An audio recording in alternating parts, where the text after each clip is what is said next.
Hello and welcome to the Alaska Seminar Series. My name is Valerie Stimmick-Bailey and I run the travel blog Valerie and Valise, as well as the YouTube channel of the same name and the Destination Alaska podcast. If you are watching this video, you are probably curious about visiting Seward, but this video is actually part of a series that I do every year where I try and highlight Alaska destinations, what you need to know to visit in general, and specific information you need to know for visiting in the coming year, which in this case would be 2026. For a little bit of housekeeping before I hand it over to Liz, who's the communications coordinator for Visit Seward. This is pre-recorded, so I have collected questions from my community, which we will do at the end of her presentation. If you have questions while you are watching or listening, there are ways to get those to me or to Liz to get you the answers and the information that you need. If you're on YouTube, please just scroll down and put them in the comments. I watch the comments all year. I keep an eye on them. And if I don't know the answer or I don't have a resource that I can point you to, I can either point you to the Visit Seward website, or I can get in touch with Liz and have one of her teammates get in touch to get you an answer. If you're listening to the audio only version, it's a little bit more complicated because you'll need to connect with us on social media somehow. That can either be on Instagram or on Facebook. You could DM us. You could comment on a post that one of us has posted recently. And it's pretty easy to find us, thankfully. I believe for me, it's at Valerie Valise on all the account everywhere. And then I believe it's at Visit Seward on Instagram and Visit Seward on Facebook. I might be mistaken. I can never remember everyone's official names when you try and search, but Liz can get that to you. We'll cover that in the presentation. But that seems like a good cue for me to step out of the way and let Liz take it away to tell us all about Seward. Thank you so much for having me. I'm so excited to be here today. My name is Liz Marsh. I'm the communications coordinator at Seward Chamber of Commerce and Visit Seward. Seward is, I'm going to go out and say this, it's my favorite place on earth. I've been privileged to travel to almost every state in the U.S., and just nothing compares to Alaska. And Seward is, there are so many amazing places in Alaska, but I live here in Seward, and I just, maybe I'm biased, but I think it's like Neverland. We have ocean and mountains, and they meet, and we have glaciers, so much wildlife, whales. It's truly just like an incredible place. I'm originally from Nashville, Tennessee. I've been up here for about 6 years, and I've been working at the chamber for just 6 months, but I am loving it. I worked for the city of Seward for a couple years before this, and I've just fallen in love with the community and the environment here. So I'm excited to tell you a bit about Seward today, and hopefully you'll get some inspiration for what you can do when you come up here to visit. So, like I said, Seward is where oceans, mountain, and glaciers meet. There's things to do no matter what your interests are. So a lot of people that come up here are outdoorsy, and there is truly, you probably couldn't do all of the trails and backcountry stuff in a one lifetime here. It's infinite. There's so many different mountains to climb. There's tons of places to go skiing, backcountry skiing, cross-country skiing. So it's kind of a year-round destination, which is something that I don't think everybody realizes. You can come any month of the year, and there will be some amazing things to do indoors and outdoors. So also, if you're an indoorsy person, that's okay. There's lots of things to do here inside. There's amazing food, no shortage of coffee, and we have a couple of new spots in town that have opened up in the last couple of years that are really cool to head up, like the yoga studio. We have several gyms here, and we have a new book and yarn store. So for people who are crafty or like books, you can come and check that out on, a rainy day. Seward is also the homeland of the Sugpiaq people. They live a subsistence lifestyle and really rely on the land and the ocean. And they have lived here for thousands of years. And their culture is so beautiful. You can learn more about them at the Seward Library Museum. And also there is some more information on seward.com on our website. So like I was saying, there are trails for days. If you have just one day here at Seward, I think my top suggestion would be to go to Kenai Fjords National Park to exit Glacier. Exit Glacier Road is just a couple miles outside of town, and it's a beautiful drive for one. It's about 8 or 10 miles down, and there's just beautiful like trees, views of the mountains. And at the end of the road, you'll hit the national park, and there is a few different trails. So one great thing is that the first trail is really accessible. It's paved, so it's an option for people who may not be super able-bodied, might be in a wheelchair, and it's an incredible view of Exit Glacier. And it's kind of interesting. There's little signposts on the road and on the trail that show you where the glacier extended to in years past. So you can see, like, in 1700, the glacier went out to here, in 1800, like 1920, 1940, even like up to 2012, maybe even more recent. I think that it has shrunk a little bit in the last 6 years since I've been here. But it's interesting to think about and to see. There's also a good middle, like if you want a couple hour hike, something that's kind of moderately difficult, there is a hike up the trail to Marmot Meadows. And that is probably my favorite, like do it after work or before work in the summer. It's a really good moderate hike. And then if you want something that is a little bit more challenging, that's more of a whole day activity, or if you want to go camp, it would be the Exit Glacier hike all the way, the Harding Icefield Trail all the way to the top. I believe it's 8 miles round trip, but it is really worth it. It's gorgeous views, and I've seen black bears up there, like grazing on blueberries. I've seen marmots, and I'm trying to think what else, but I pretty much always see a black bear up there every time I do that one. And of course, whenever you visit Alaska, your chance of seeing a bear is always present. Even in the fall and spring, maybe even in the winter, I have encountered black bears on trails in the winter. It's less common, but it's important to always be prepared with bear spray and be aware of any bear encounters. A lot of times, trailheads will have like a sign up if somebody has encountered a bear or if there's been any issues. So just be bear aware. That would be my advice. But there's other trails too. If you want to venture out, there's Tonsina Trail on Lowell Point. That's a really great, like, 2-hour trail, good for families. It's pretty flat. There's a little bit of up and down, but it's pretty mellow, and it ends at a beach. Mount Alice is a really good challenge. That one is across the bay, and it kind of gives you a unique view of the bay because you're on the opposite side of town. I really love that one. That's a good one if you're here for a few days and you want to do something different. And then the Lost Lake Loop is also really cool, and that would be a fun one to camp at the end.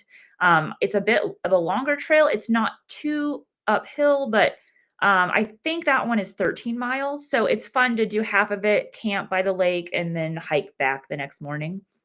Um, but yeah, those are a few of my favorite trails in Seward. And like I was saying, Seward is amazing all year round. It's not just a summer destination. If you're an outdoorsy person and like to adventure, there's something every single month. So right now we're in November, and I don't think most people think to visit Seward in November, but if you do, we've had ice skating this week. At two lakes in town, there's a little park with two little ponds or lakes, and people have been ice skating them. And honestly, I think November and December are the best times of year to ice skate outside here. Cross country skiing, there's a lot of trails outside of town and a couple maybe in town actually by the high school. So if you like cross country skiing, pretty much November to April, you'll be able to do it here. Generally, last year we actually had a pretty warm winter. There was some opportunities to ski, but not as much as usual. But we're hoping, fingers crossed, that this year will be normal and we'll have plenty of snow to ski. Um, there's a lot of snowshoeing opportunities. Pretty much any trail that you want to go on, if you have snowshoes, you can do it.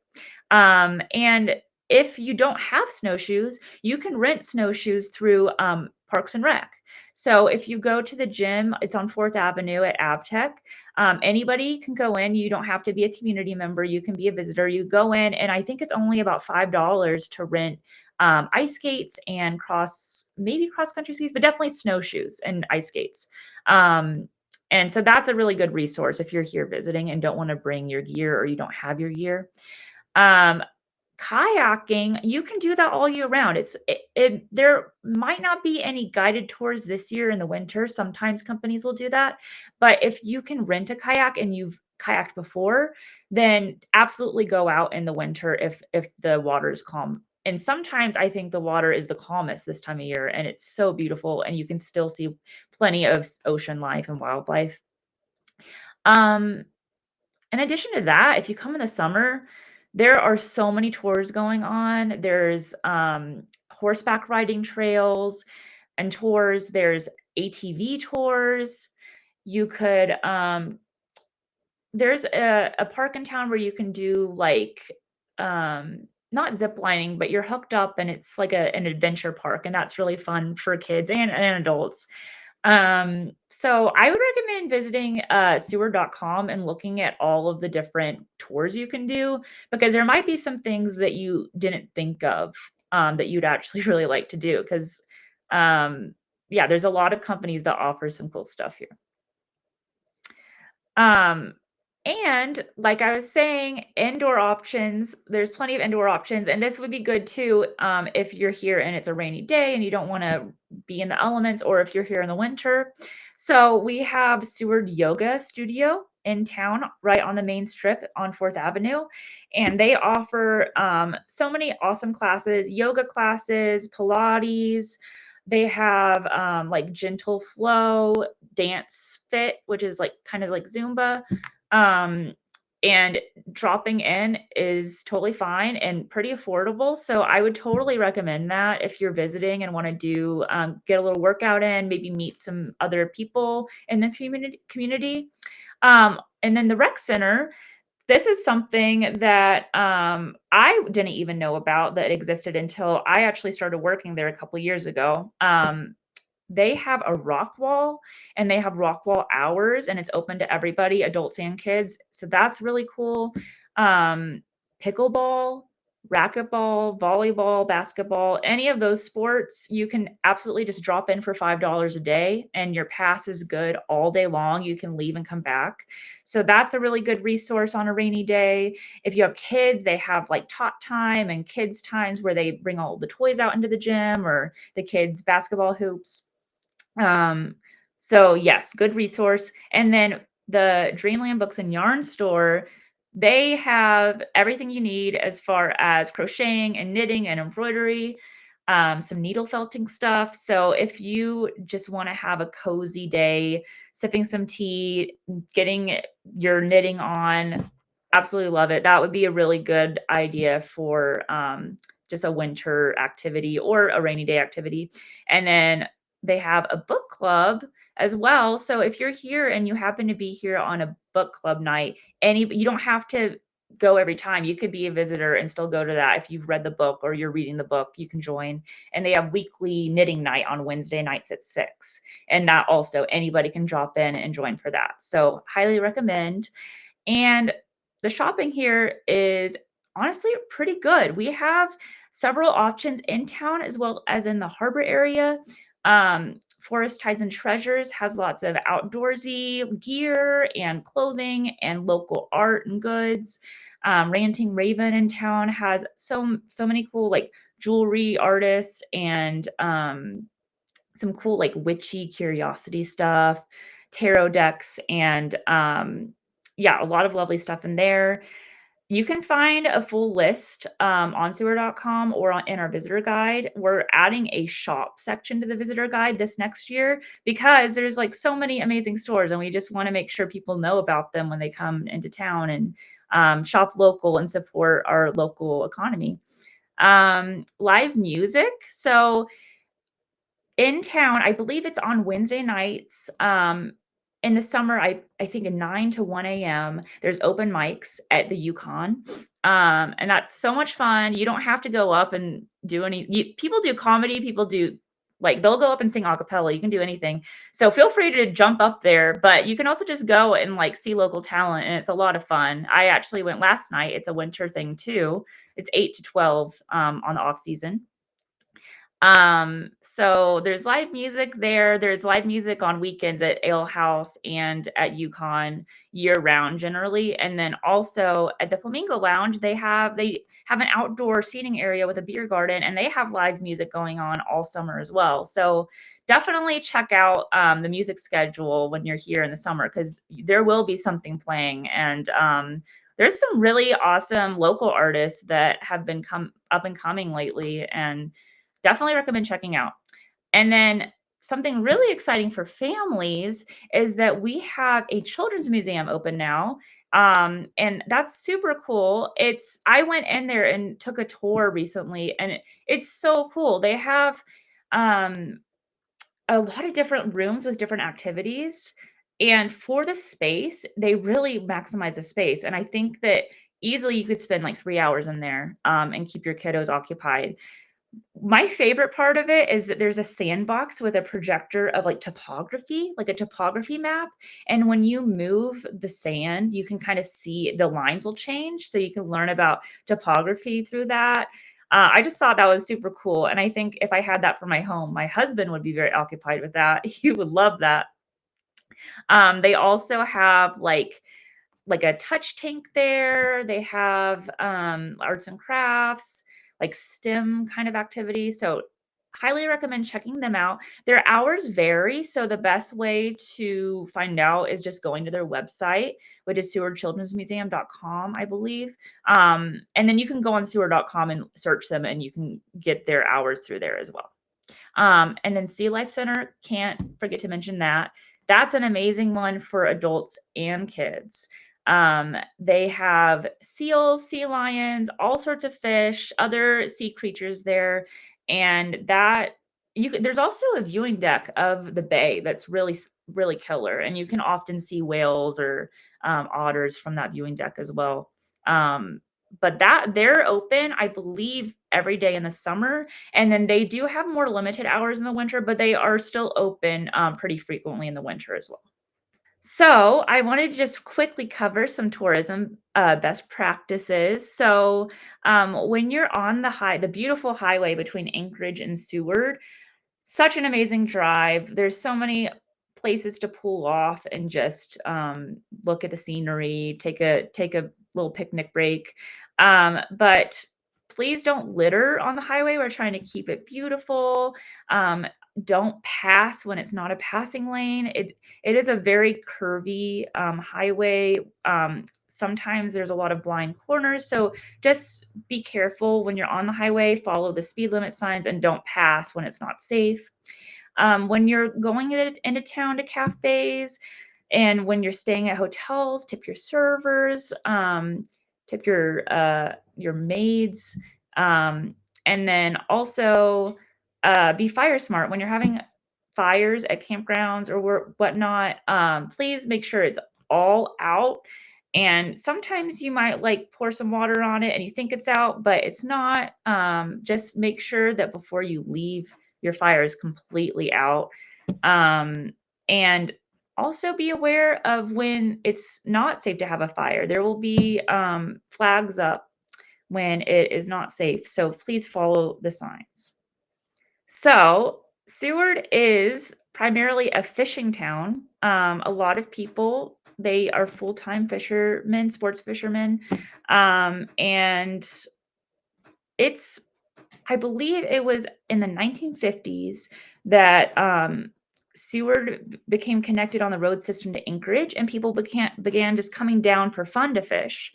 And there's so many different companies where you can go on fishing charters. There's some that will do a really cool, like you can kayak for part of the day, you can fish for part of the day, and then there's like of course, sometimes just naturally you're whale watching part of the day. So definitely check that out. If you go on our website, you can find a lot of different fishing charters.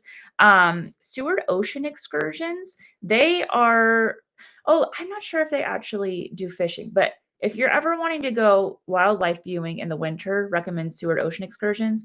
But as far as fishing charters goes, there's probably like, I want to say there's like 50 plus charters to go on.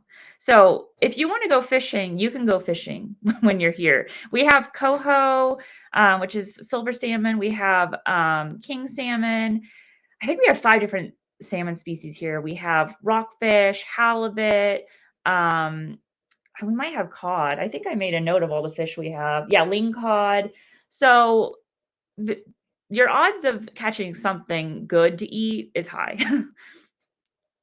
Also, before I forget, Apollo's restaurant in town, I believe they will cook your fish that you catch on a charter for you. So that if you don't want to cook it yourself or you don't have a kitchen, hot tip, you can have them do it.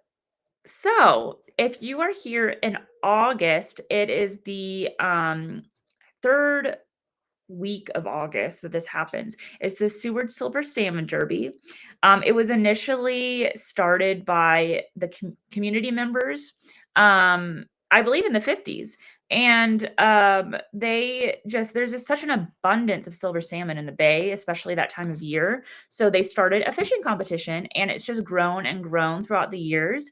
And now it attracts people from all over the state as well as the country. We've had people come in from like Texas and like Minnesota who came in, and you don't have to be a local to participate, and you don't have to participate for all 9 days. It's a 9-day tournament, but some people will just do one day and they just want to see, and Tracy Squires, she won this last competition. I believe her fish was 15.3 pounds. It was 15 and something, and that was an impressive catch.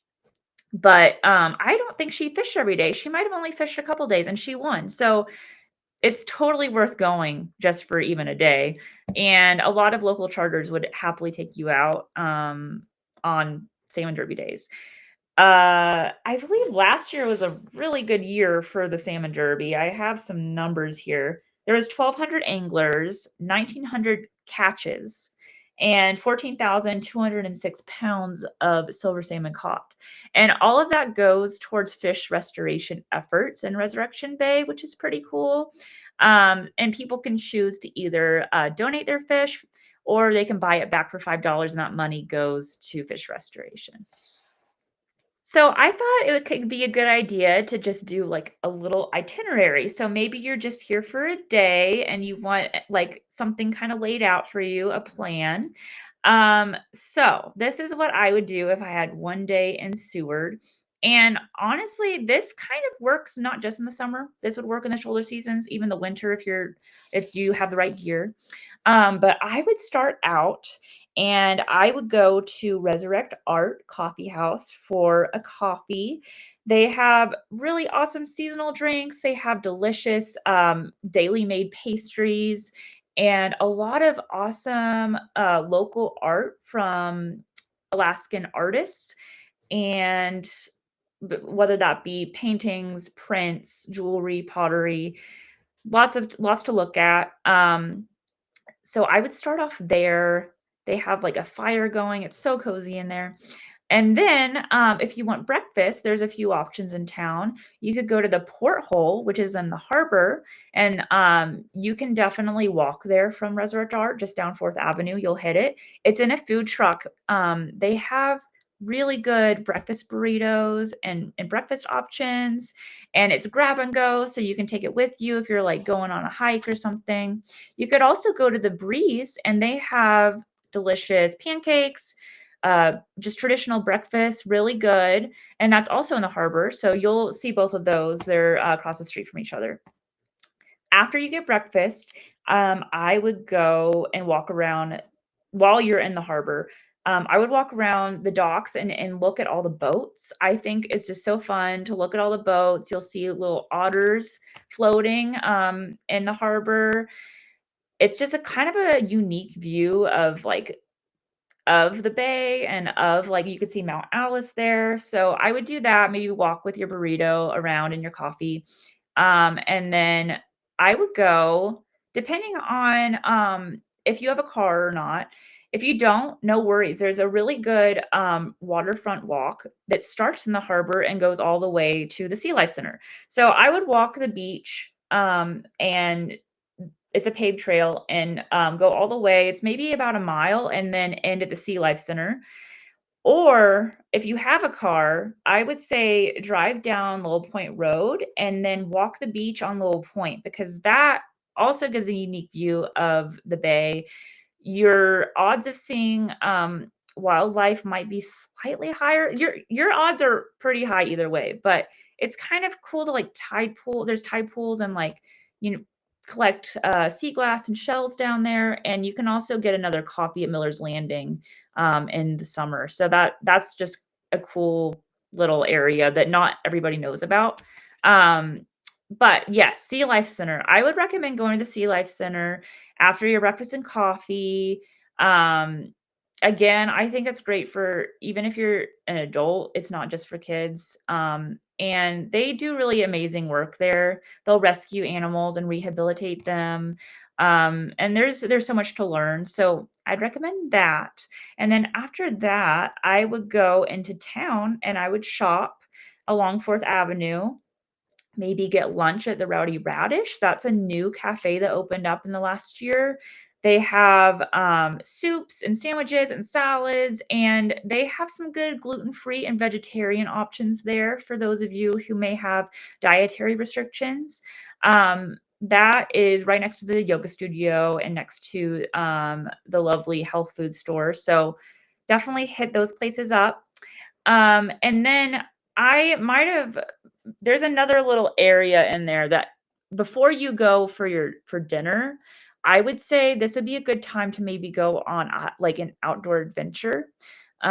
So if you want just a relaxing little hike that isn't uphill, I would go to Two Lakes Park, and that is on Second Avenue in town, totally walkable from Fourth.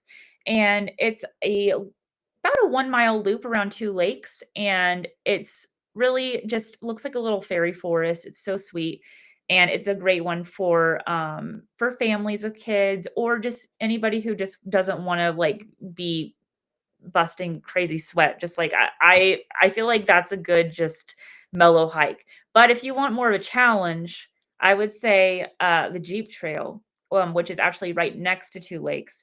You just go up First Avenue and it's right there. That one is so worth it for the views if you are ready to like break a sweat. But that one I would say if you want to go all the way to the bowl, that might be about a 3-hour hike. But you could totally just go up to Tree Line and then turn around. It's up to you for how far you want to go. So after that, I would go eat a good meal in town. It's hard to say. There's so many good options. You can look at our website for all the restaurants and their offerings, but go to the cookery. If they're open and you have the ability to get a table there. I think they actually stopped doing reservations recently, so that way people do have more of an opportunity to eat there.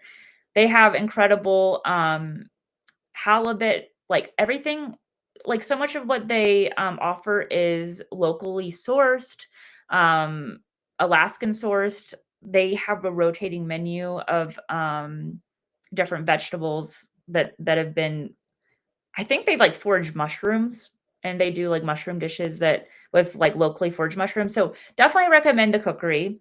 And then you could go enjoy music at the Flamingo, the Yukon, Ale House, or Tidewater Tap House will have music night. So that would be my ideal day in Seward. If you have one day and you want to make the most of it, that's your itinerary.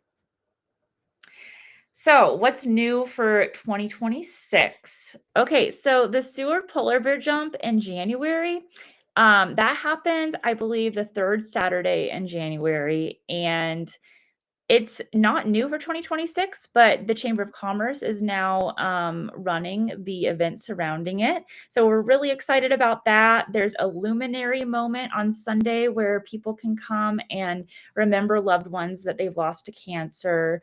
There is a polar bear carnival that Seward Parks and Rec puts on Saturday.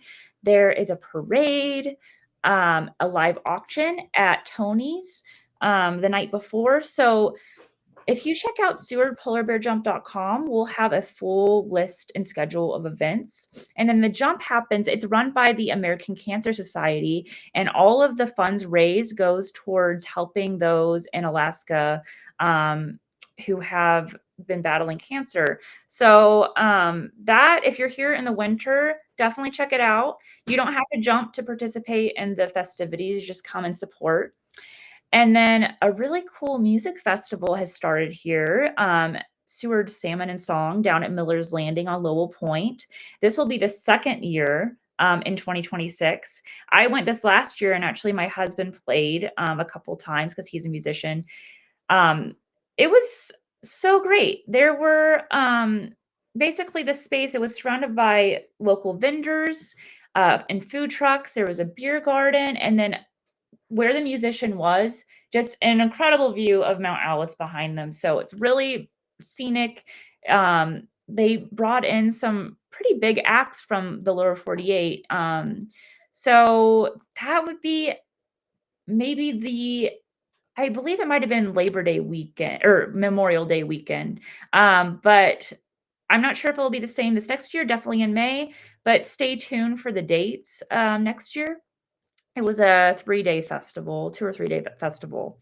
And if you want to stay up to date to everything happening in Seward, follow Seward Chamber on Instagram and visit Seward on Instagram, as well as our blog on seward.com. I'm trying to keep up with it and just make sure everybody knows about all the awesome events happening. And yeah, Seward.com is a great resource. So check it out if you haven't. Yeah, are we ready for our Q&A? We are. Thank Cool. you. That was great. And actually, this happens a lot because I take notes while you all are talking whenever I do one of these videos. So I am going to start with my question because when you are the host, you get to have the first question. Do you have any updates for the new cruise terminal? Oh, good question. So the latest update I've heard is that they are planning for it to be finished at the end of April, because that's when the first cruise ships come in. So as far as I know, that's going to be the open date is end of April, and they've been working really hard on it. It's kind of crazy. Like I'll pass by and be like, whoa, like so much has gone up in like a couple days. And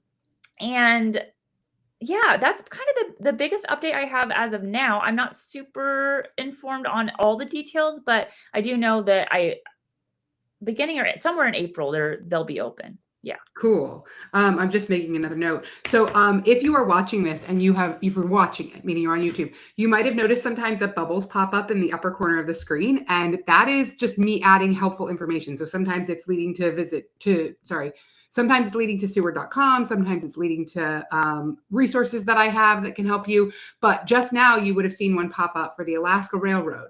And the reason that I added that one there when we're talking about the cruise terminal is that the Alaska Railroad is one of the major partners in developing the new cruise terminal. And we did get a little bit more of an update from their side. And they have like several events they've got planned. There's like a naming ceremony. They've got it. They want the doors open for cruise ships, but then there's still stuff happening in the early parts of the summer.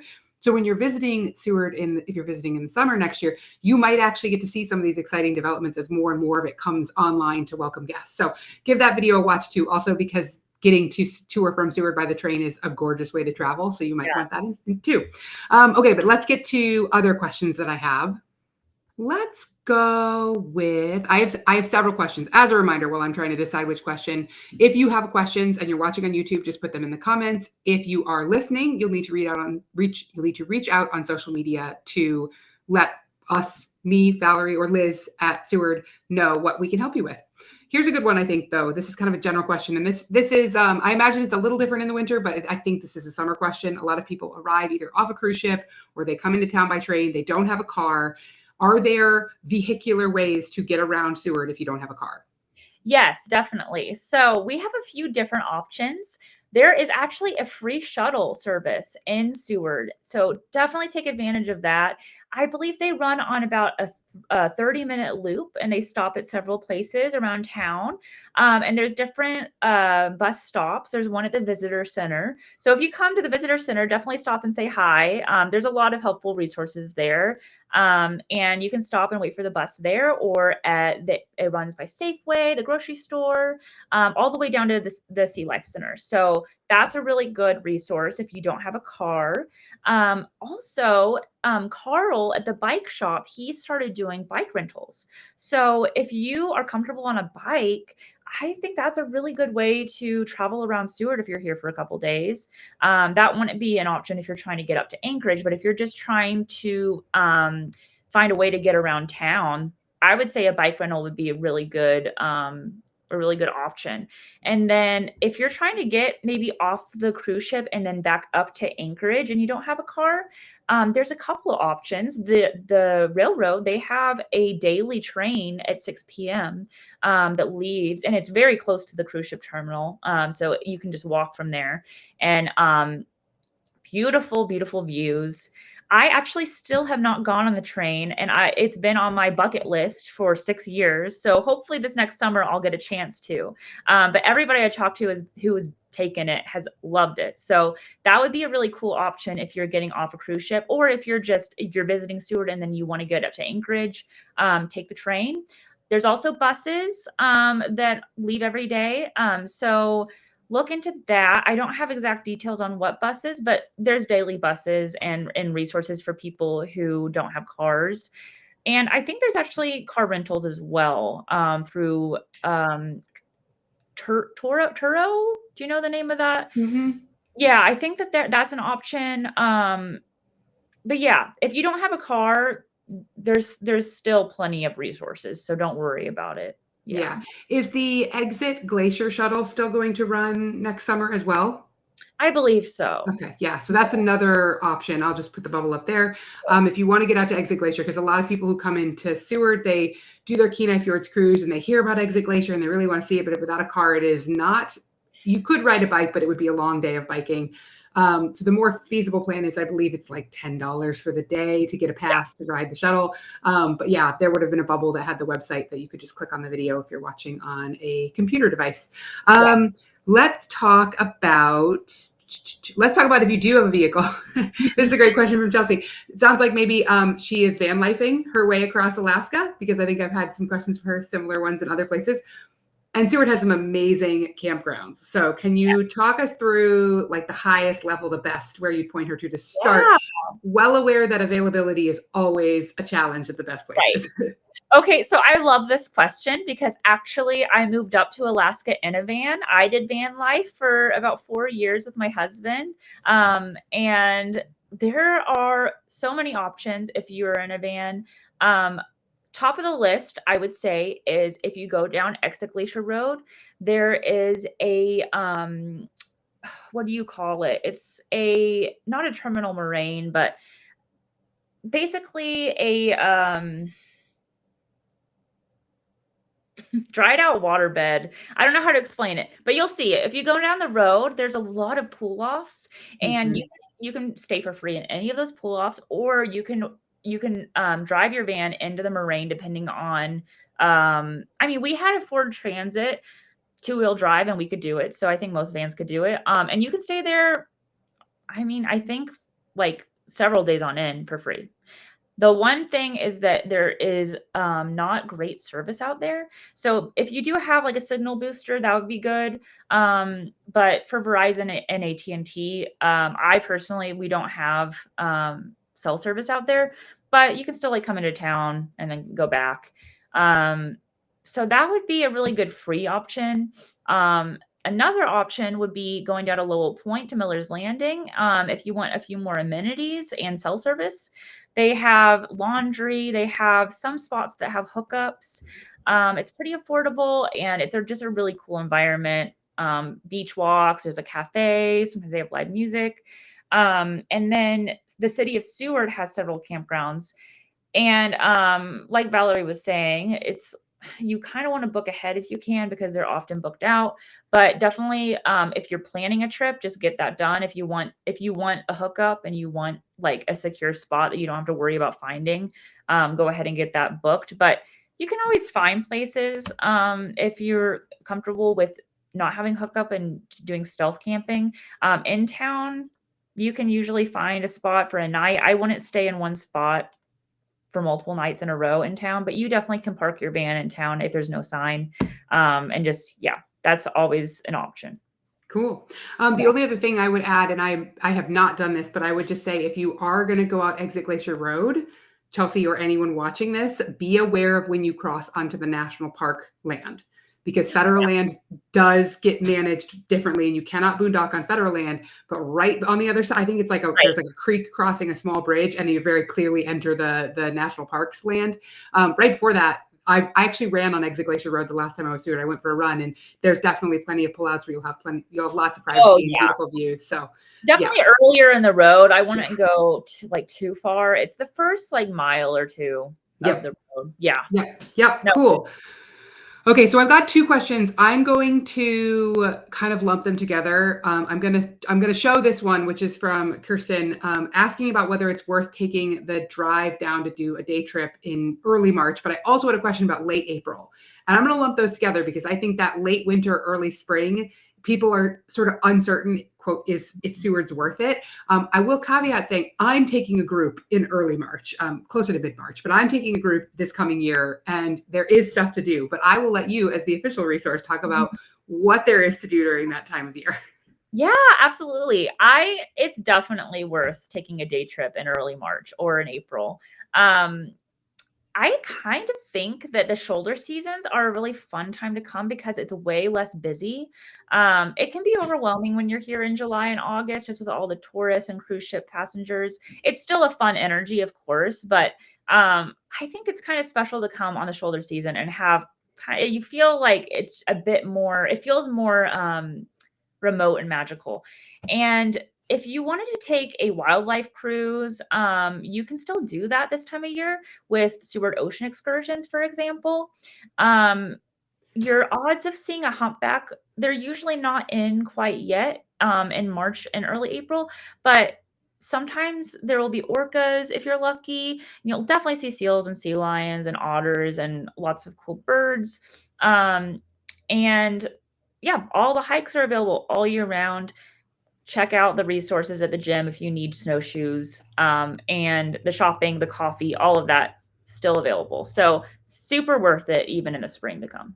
Yeah, and I will say, as you were answering this question, people would have seen a couple bubbles pop up because increasingly the two big operators are also offering spring cruises. So both Major Marine and Kenai Fjords Tours have spring cruises now. So if Seward Ocean Excursions is fabulous. They do have smaller ships, which can be a problem for people like me who are motion sensitive. The bigger guys are also entering this. Everybody's shifting to include more spring and winter tourism because more people are coming. So it's still a great time and there's lots to do. By late April, you're on the edge of early summer. So it'll look a lot more like summer than it would, early March. But yeah, I think those questions are very reasonable because there's not as much information about the shoulder season, but don't worry, you'll find plenty to fill your time. Yes, definitely. Okay, so let's do this one. It's another one from Chelsea. Can you, off the top of your head, think of any gluten-free places that have the gluten? I feel like everybody has gluten-free now. I will say that. I've gotten this question about another destination, and I feel like Alaska is not. It's not the Stone Ages. Like people are aware. So yeah, no, I actually think that you can go to most restaurants these days, even here in Seward, and find a gluten-free option. Yeah. That said, if you are highly sensitive and have celiac and you need a gluten-free designated kitchen, that I'm not super sure about. But if you're just wanting gluten-free, and you can communicate your allergies, because a lot of times people will have maybe a designated station, or they can sanitize the station and make your meal. But the Rowdy Radish, like I said, they have gluten-free options. Resurrect Art has some good baked goods that are gluten-free, really delicious. And so does Supalux Bakery in the harbor. So if you're wanting like a little tasty gluten-free treat, definitely check those places out. And then as far as a meal, the Flamingo Lounge has lots of gluten-free options there. The Cookery can do gluten-free. Apollo's can do gluten-free. And then really, like, I think a lot of these restaurants have just naturally gluten-free items on their menu. So just check their menus out, and you might be surprised at how many options they have. Mhm. And yeah, increasingly more and more people are going gluten-free. So more and more restaurants are becoming more accommodating, or they have gluten-free substitutions or options. So yeah. Yeah. Yeah. I feel like even places like Seward Ale House, they can do like gluten-free crusts on their pizzas. Like it's definitely there's a lot of options now. I think even a couple of years ago that might not have been the case, but you're not going to be hungry, Chelsea. Don't worry. Sure. Oh, and Woody's Thai food. So you could go and get Thai Mhm. food. A lot of that is gluten-free. So yeah, you definitely won't go hungry. Yeah, don't worry. Here's one more, and this is from Scott. And if anybody is deep in Alaska travel, like the niche that I'm in, this is Scott, Alaska Travel Graham, also of the Alaska Tour Saver, and he asks why the cookery isn't open on Mondays. So if you are in Seward, don't worry, you won't go hungry on Mondays, but the cookery is not open. But I think this begs a good question about talking more broadly about like there's options every night, right? Like I know sometimes Mondays and Tuesdays are slower, or there's fewer options, but like especially in the summer, you're not going to have a problem with that. And then Yeah. even in the winter, there's stuff available every day. There's always something available. Sometimes you have to do a little bit of research to check everybody's hours. Even I have to do that, and I've been here for 6 years. Sometimes I'll be like, "Oh, I'm gonna go to Woody's tonight," and then it happens to be the night they're closed. But on Mondays, Sundays, Mondays, Tuesdays, that's usually the nights that you kind of have to like double check before you go. But the Breeze, I believe they're open 7 days a week. Nice. So and they're open year round. So that's always a good option. They have great burgers, just like, standard, like kind of bar, like American food. And then Apollo's restaurant, I believe, is open on Mondays and Tuesdays. Sometimes hours will change depending on the season, so I would double check. Um, Same with Lone Chicharron. At least in the summer, I believe they would be open on Mondays. They have really good tacos and burritos. And then Mhm. I'm trying to think, I think I made a note of who else. I'll say Basically, while oh, go you're ahead. looking for anyone watching or listening, the best way to verify hours is to pick up the phone. Yes. And I know like we're two, millennial-ish people who are anti-phone. I am not, because when I go to Alaska, I know that's the way to get the information I need. So Mhm. if you are planning, if you are one of those people who wants to have your meals locked in, which that's how I plan, I like to have every detail because then I know exactly what I'm going to get and I don't have to think about it when I'm there. I will often just call. I'll just Yeah. call. And especially if it's like it's a Monday night and you're calling and they don't answer, maybe they're either really busy, which maybe would change your mind, or they're not open. Mhm. So yeah, that's a good way to get information in general. And I know also if you are a pro phone person, you can call the Seward Visitor Center, right? Yes, Yeah. definitely. You can call the visitor center, and they're always happy to answer your questions. And they stay pretty up to date with people's hours. So that if you don't want to call every restaurant, you could call them, and they might just give you a list of who's open that night. Yeah, Yeah. that's helpful. That's so helpful. Cool. Okay, so if you have questions, you can call them or you can post them in the comments. Though I do not know restaurant days and hours. I will point you to Google, and then you're going to end up just calling anyway. Any other questions? Don't forget to post them. And I'll wrap things up by saying thank you so much, Liz, for joining me, for teaching us all about Seward and everything people need to know to visit next year. Oh, thank you so much for having me. I had so much fun, and definitely come to Seward. Come say hi at the visitor center. It's just the best place on earth. Thanks again. Thank you. Bye.